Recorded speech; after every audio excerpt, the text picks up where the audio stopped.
YTN 라디오 생생경제.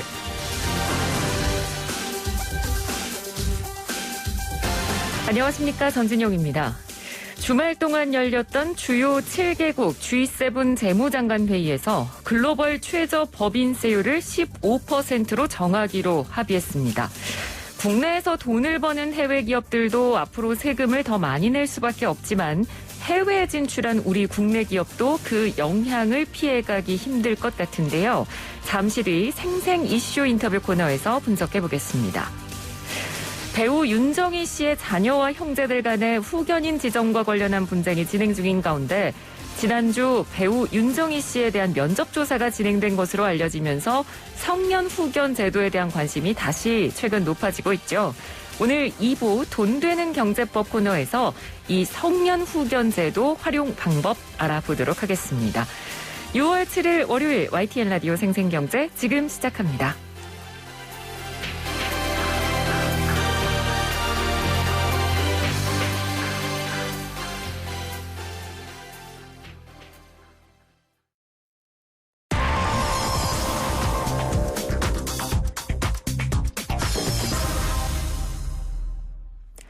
G7 재무장관 회의에서 주요 7개국이 글로벌 최저 법인세율을 15%로 정하기로 합의했습니다.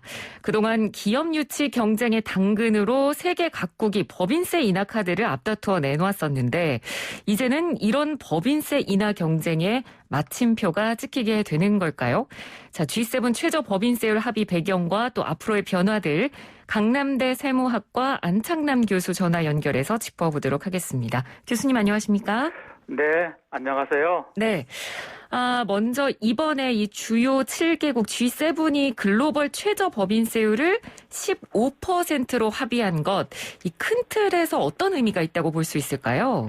네, 2015년 이후에 OECD든 G20 국가든지 간에 국제회의가 열리면 미국하고 다른 나머지 국가 사이에 디지털세, 이름하여 구글세의 도입에 대한 논쟁이 있었고 힘겨루기가 있었습니다. 네.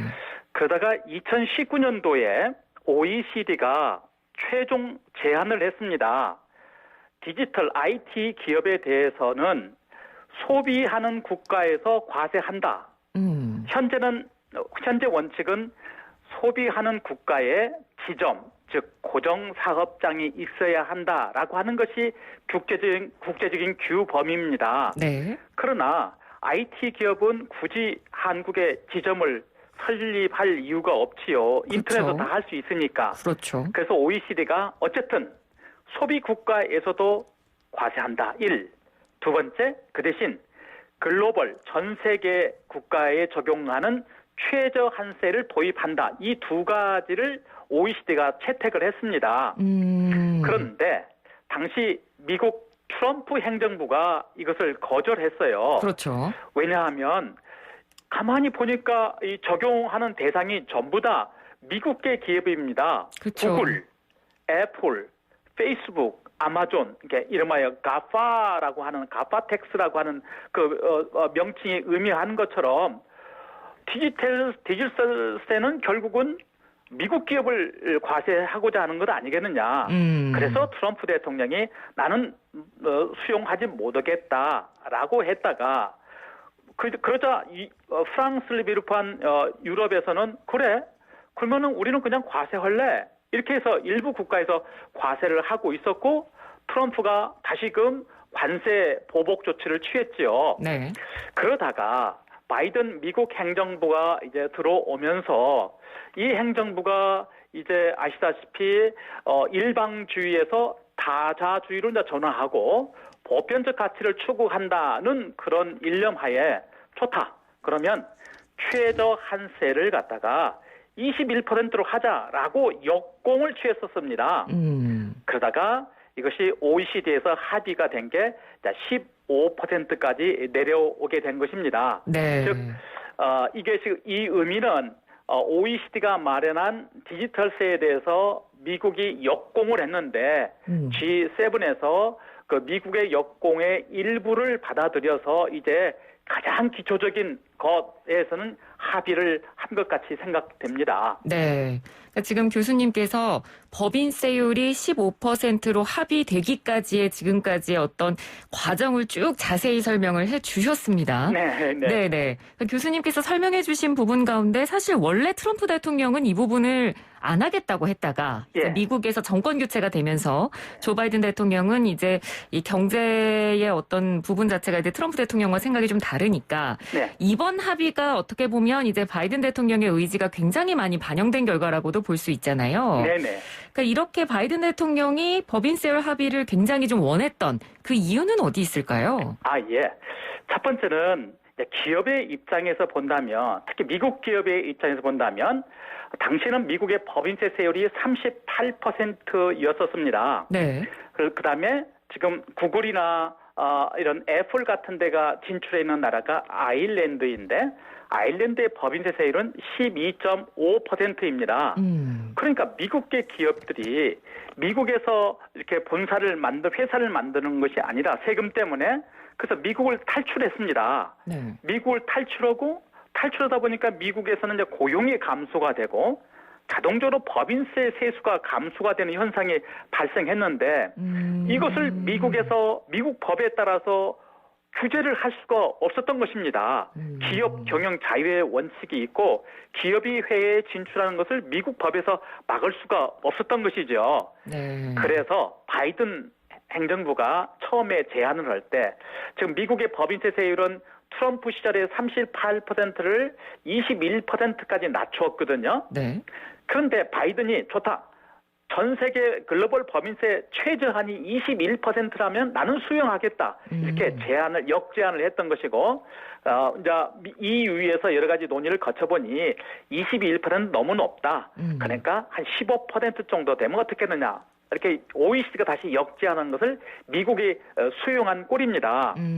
이렇게 되면은 이제는 굳이 세금 때문에 미국 기업이 밖으로 나갈 리는 그 전보다는 좀 줄어들 것 아니겠느냐라는 것이 있고, 그 대신 현재 바이든 행정부는 그 법인세 세율을 21%에서 28%로 이제 올리려고 지금 계획은 하고 있습니다. 네. 그 대신 해외에 나가 있는 미국 기업들이 미국으로 유턴할 경우에는 더 많은 그 세제 혜택을 주겠다라고 공언을 지금 하고 있습니다. 네네. 그러니까 큰 프레임을 갖다가 미국계 기업이 최소한도 세율 때문에 미국 밖의 나라로 가는 것을 갖다가 일단 지양할 수 있는 어느 하나의 그 지렛대는 마련했지 않는가 이렇게 생각합니다. 예, 알겠습니다.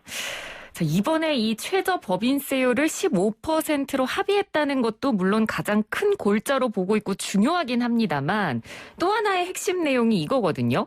가장 크고 수익성이 높은 다국적 기업들로부터 이익률 10% 초과분 중 최소 20%를 해당 매출이 발생한 나라에서 과세한다. 이 어렵죠? 부분도 있는데 좀 어려워요, 교수님. 좀 쉽게 설명해 주세요. 예, 이겁니다. 아까 OECD가 첫 번째 제안을 했을 때 네. 디지털세는 디지털 용역을 갖다가 제공하고 소비하는 국가에서 과세한다. 그럼 누구에게 과세할 것인가가 이제 쟁점이 되지 않겠습니까? 네. IT 기업에 대해서 과세한다. 이렇게 OECD가 정의를 했어요. 네. 그럼 도대체 IT 기업이 뭐냐? 이거 이제 일단 막연하게 출발을 했는데 2015년도에 IT에 대한 정의하고 2021년도는 사실 확연히 다릅니다.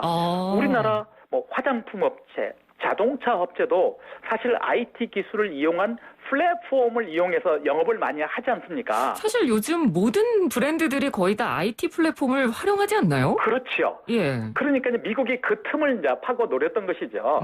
자, 그렇게 하지 말자. 구글, 애플, 페이스북, 아마존 이것만 하지 말고 IT를 직접 이용하는 업체도 있고 IT를 간접으로 이용하는 업체도 있더라. 가만히 보니 다국적 기업이더라.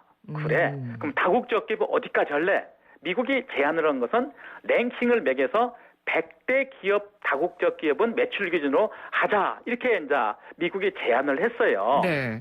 그러면 다국적 기업 중에서 손해나는 기업도 있지 않겠습니까? 네. 그런 업체는 빼고 삼성전자 같이 영업이익률이 10%가 넘어가서 만약에 30% 이익이 나는 그런 삼성전자가 있더라.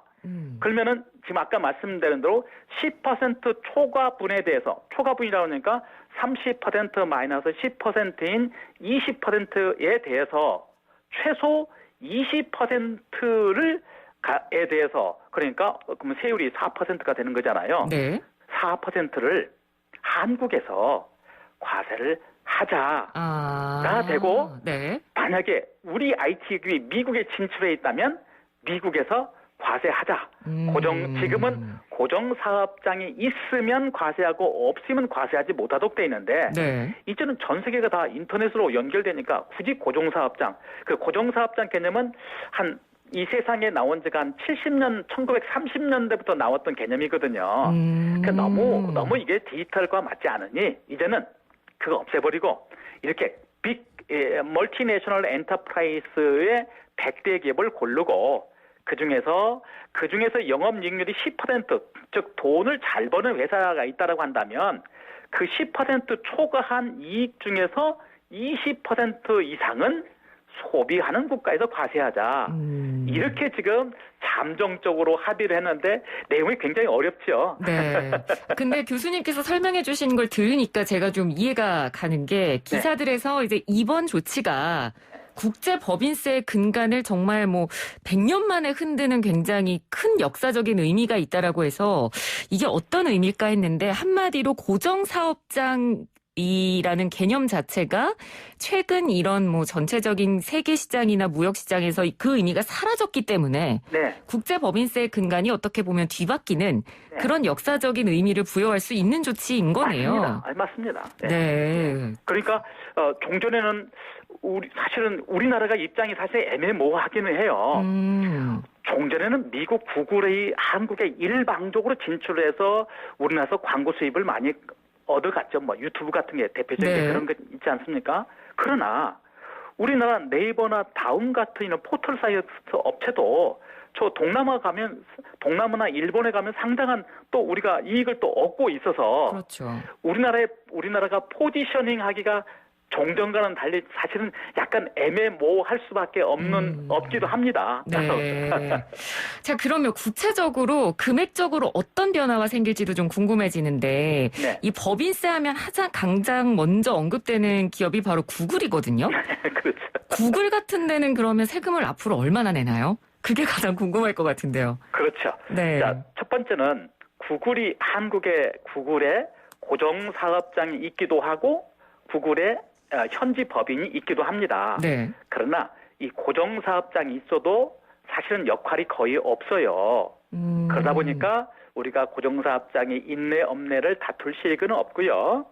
두 번째, 한국법에 따라 설립된 구글 코리아라고 하는 우리 법인이 있습니다. 네. 여기도 마찬가지로 구글이 들으면 섭섭하겠지만 한국에다 떨어뜨린 이익은 그냥 명목적인 이익 정도에 불과합니다. 네.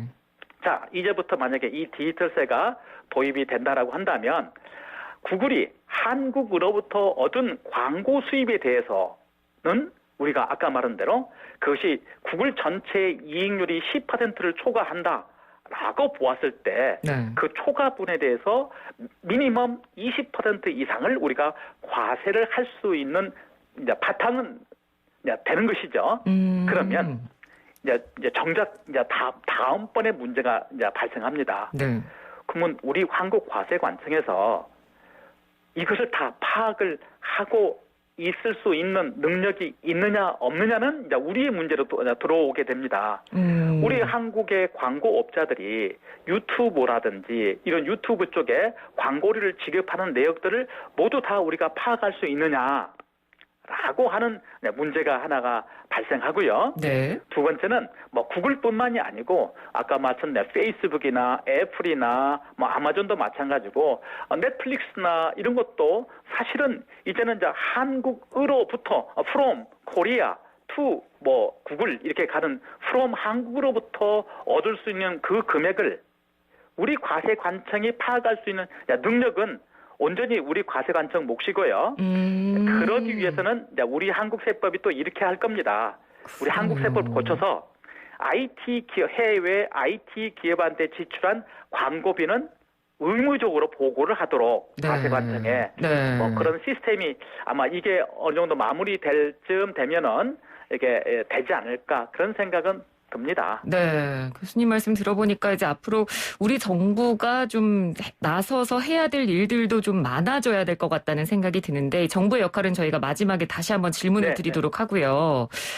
그러면 이 이익률이 10%가 넘는 한국 기업들도 일부 포함될 가능성이 있는 거잖아요. 구체적으로 그렇죠. 어떤 기업들이 될까요? 예, 좀 일단 삼성전자 같은 데가 매출액 기준으로 봐서는 전 세계 14위 정도 됩니다. 네. 그리고 이익률 10% 나는 업체들은요, 우리 재벌 기업 중에서 상당수는 여기에 이제 포함이 될 가능성이 있습니다. 근데 첫 번째는 IT 기업과 전혀 상관이 없는 그런 기업들이 있습니다. 네. 동전에 미국이 오파를 할 때 제안을 했었는데요.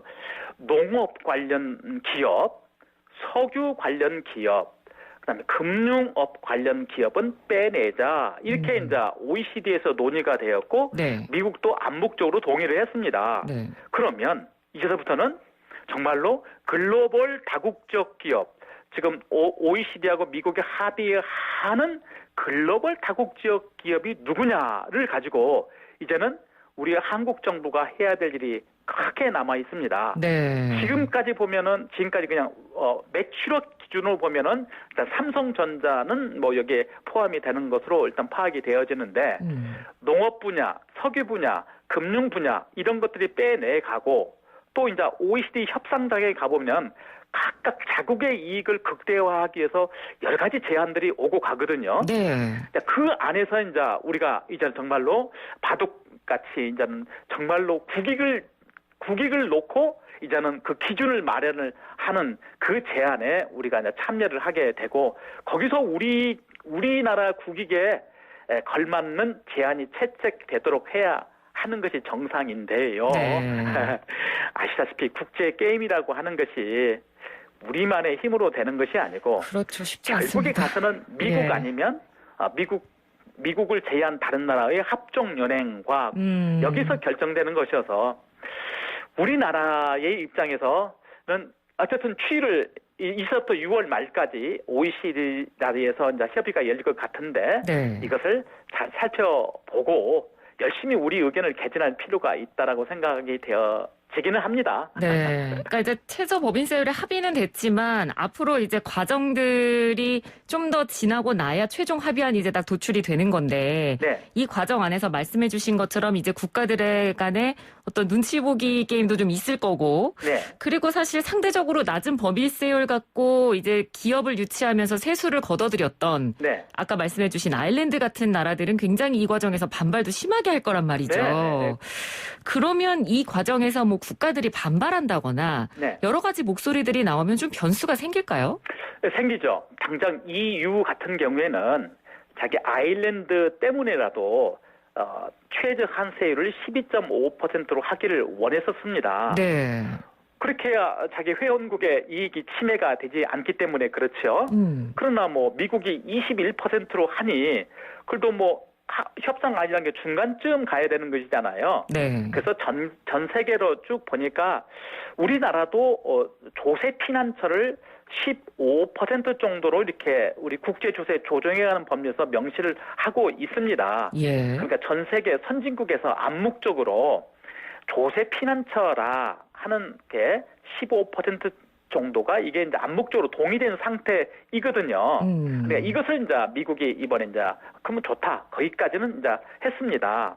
그러면 자, 두 번째 단계는 결국은 자, 그러면 대상 기업을 어떻게 할 것인가? 네. 분명히 미국은 자기네 기업 뭐 구글, 애플, 페이스북, 아마존 들어가는 것은 뭐 명약 관화한데 미국만 손해 볼 수 없으니 그러면 한국 기업도 넣고 유럽 기업도 넣고 하다 보면 이제 굉장히 구체적으로 이렇게 들어갈 것입니다. 그렇죠. 그 과정이 지금 하나 남아 있고 어쨌든 그 과정에서 동의가 이루어지면 그때는 이제 강제 조항으로 갑니다. OECD 회원국이 이건 선택이 아니고 반드시 각 나라 법에 이렇게 적용을 할 수 있도록 이렇게 강제적으로 하도록 이렇게 갈 겁니다. 네. 그를 위해서 G20 정상들이 합의를 하고요. 그와 같은 과정이 있어서 아마 우리 입장이 아까 제가 말씀드린 대로 우리 입장은 뭐 반절은 좋고 또 반절은 어떻게 좀 나쁘기도 하고 그런 입장이지 않은가 싶은데 우리나라 법인세 세율은 일단은 아무런 문제가 없습니다. 네. 우리나라 법인세 세율은 최저 한세가 우리 조세특례 제한법에 17%로 이렇게 규정을 해놨기 때문에 네. 미국하고 OECD가 해놓은 15% 이상은 됩니다. 네. 그래서 우리나라 법인세 세율하고는 이건 아무런 상관이 없지 않은가 싶습니다.